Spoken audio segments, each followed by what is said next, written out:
Minha boa tarde.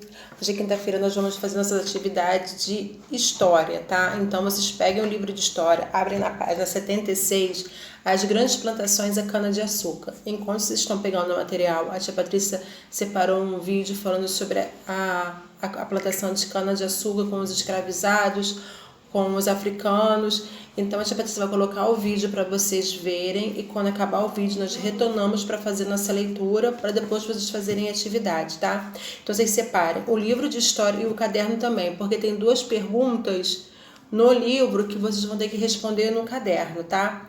E antes de tudo, também quando vocês forem abrir o livro, vocês colocam lá no livrozinho, tá? Terceiro trimestre, sabendo que quando a gente for estudar para a prova novamente, de história é dessa matéria em diante, tá bom? Então vamos ver o vídeo que a Patrícia separou para vocês. Depois que os portugueses chegaram ao território que hoje é o Brasil, algumas décadas se passaram antes que seus governantes se interessassem por estas terras, pois julgavam o comércio com o Oriente mais lucrativo. A partir de 1530, os portugueses perceberam que era necessário ocupar a colônia antes que outras potências europeias tomassem posse desse território. Para isso, o cultivo de cana-de-açúcar, um produto muito lucrativo na época, tornou-se a solução. A produção de açúcar na colônia permitiu a ocupação do território e a possibilidade de atrair investidores e render lucro para a coroa portuguesa. Muitas cidades litorâneas da região nordeste do Brasil se desenvolveram com o investimento nos engenhos de açúcar. A região mais próxima do litoral tinha um solo fértil e uma vasta rede hidrográfica que facilitava a comunicação e o transporte de mercadorias. A cana era transportada para o engenho em carros de boi ou em barcos. Os rios eram fundamentais para toda a produção açucareira, uma vez que neles era realizado o transporte da cana. Além disso, os rios moviam os moinhos dos grandes engenhos. Inicialmente, atribuiu-se o nome engenho para as instalações nas quais a cana era processada e transformada em açúcar. Depois, esse termo passou a designar o conjunto da propriedade açucareira, incluindo a própria plantação de cana. As atividades nos engenhos eram coordenadas por trabalhadores livres que fiscalizavam o trabalho dos escravizados. A primeira etapa de produção do açúcar era a moagem, feita logo depois de a cana ser limpa e preparada. A moagem podia ser realizada por engenhos movidos pela água, os denominados moinhos d'água, por animais, como cavalos, burros ou bois, e por pessoas escravizadas. Aqui temos a representação de um engenho d'água. Da moagem, obtinha-se o caldo de cana, ou sumo, que seguia para a casa das fornalhas. Lá, era cozido em grandes tachos e caldeiras de cobre. O resultado desse processo é chamado de melaço de cana, um líquido espesso e com menos impurezas. O melaço era colocado em vasos de barro com forma de sino. Além da abertura superior, esses vasos tinham um pequeno buraco na base.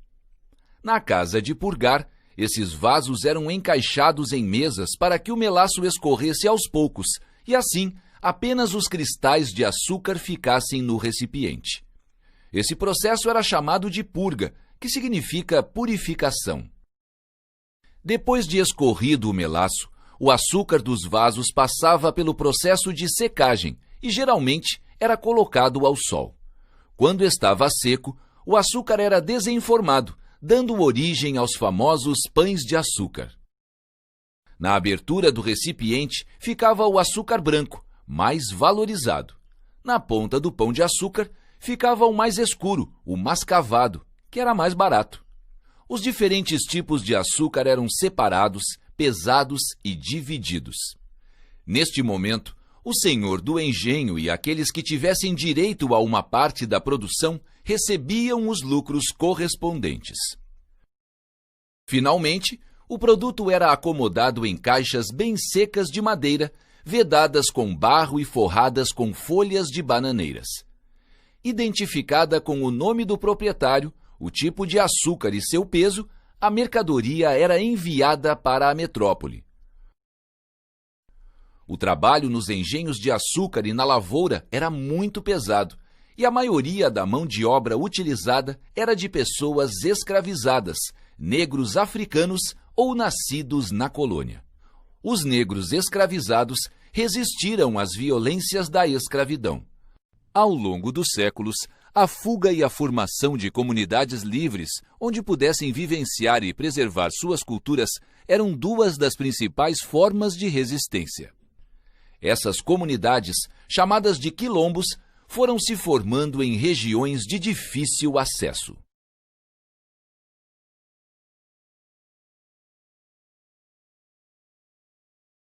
Vocês viram, vocês têm noção do que vai ser tratado a nossa matéria de hoje de história.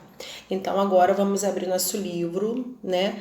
E vamos colocar lá as grandes plantações, a cana-de-açúcar. Vamos fazer nossa leitura, a tia Patrícia vai ler, vocês daí vão acompanhar e depois vocês fazem uma outra leitura para poder responder as questões. Eu vou ler tudo que tem que ler, não vou falar das perguntas, só vou ler o texto, depois vocês voltam novamente para poder fazer a nova leitura de vocês, para vocês poderem responder o que o livro estiver perguntando, tá bom? Então vamos lá.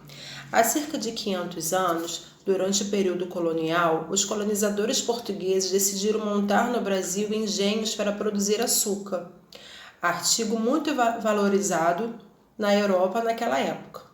Algumas regiões que hoje fazem parte do Nordeste brasileiro apresentavam clima e solo favoráveis ao cultivo da cana-de-açúcar, fatores que ajudaram o negócio a prosperar.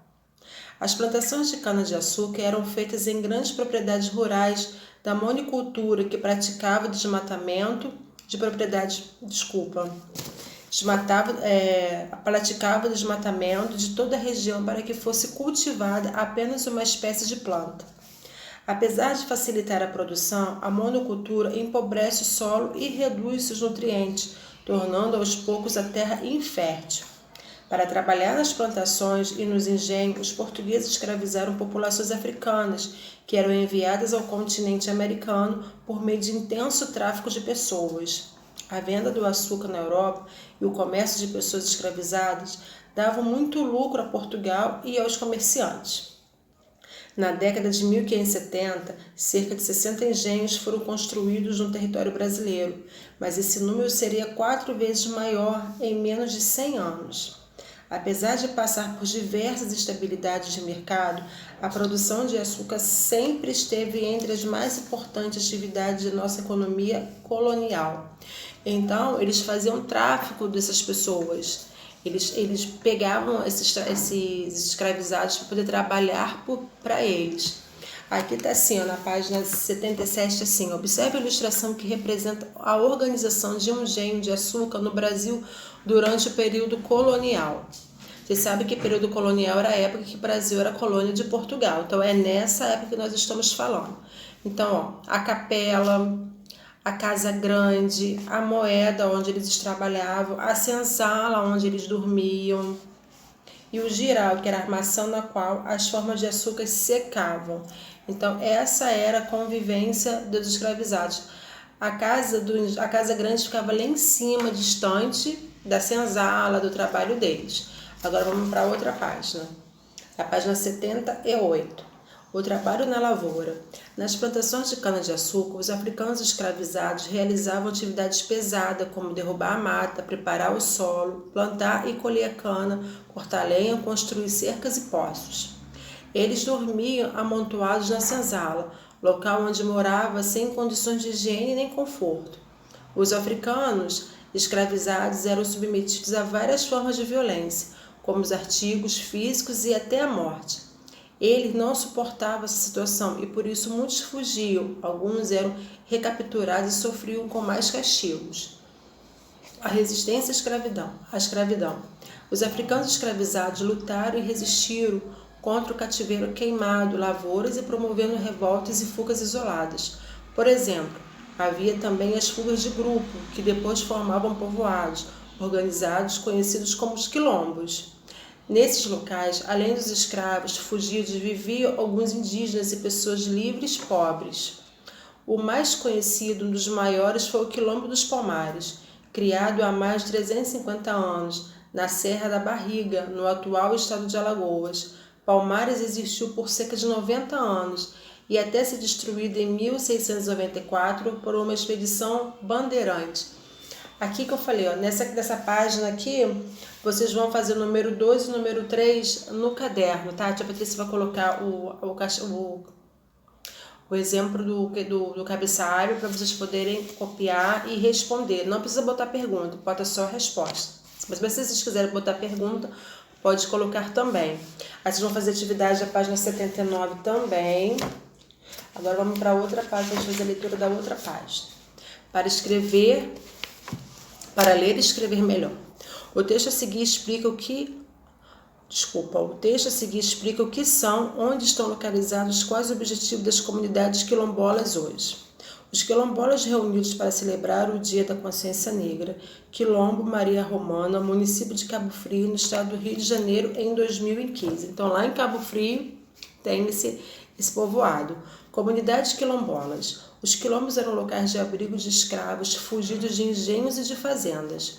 Nessas comunidades, os africanos escravizados conseguiam resgatar e transmitir livremente suas heranças culturais africanas sem sofrer castigos. Atualmente, ainda existe renascente desse agrupamento, que preserva os costumes, a língua e a religiosidade dos antepassados.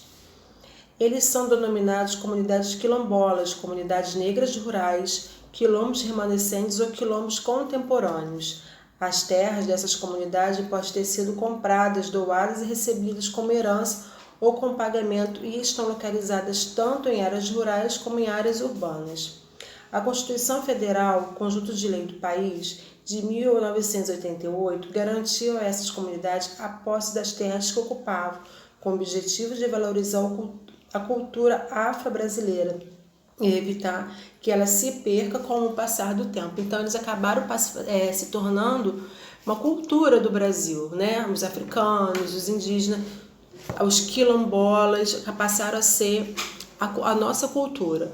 Então, voltando para cá, vocês vão fazer, marca aí com um lapisinho a página 76 do número 1, aí na página 78, número 2, número 3 no caderno, página 79, 80 e 81, tá bom? Hoje vocês têm aula do professor Tiago, então quando ele chamar, vocês vão para a aula dele e depois nós retornamos para fazer a nossa correção, tá bom? Um beijo e até daqui a pouco.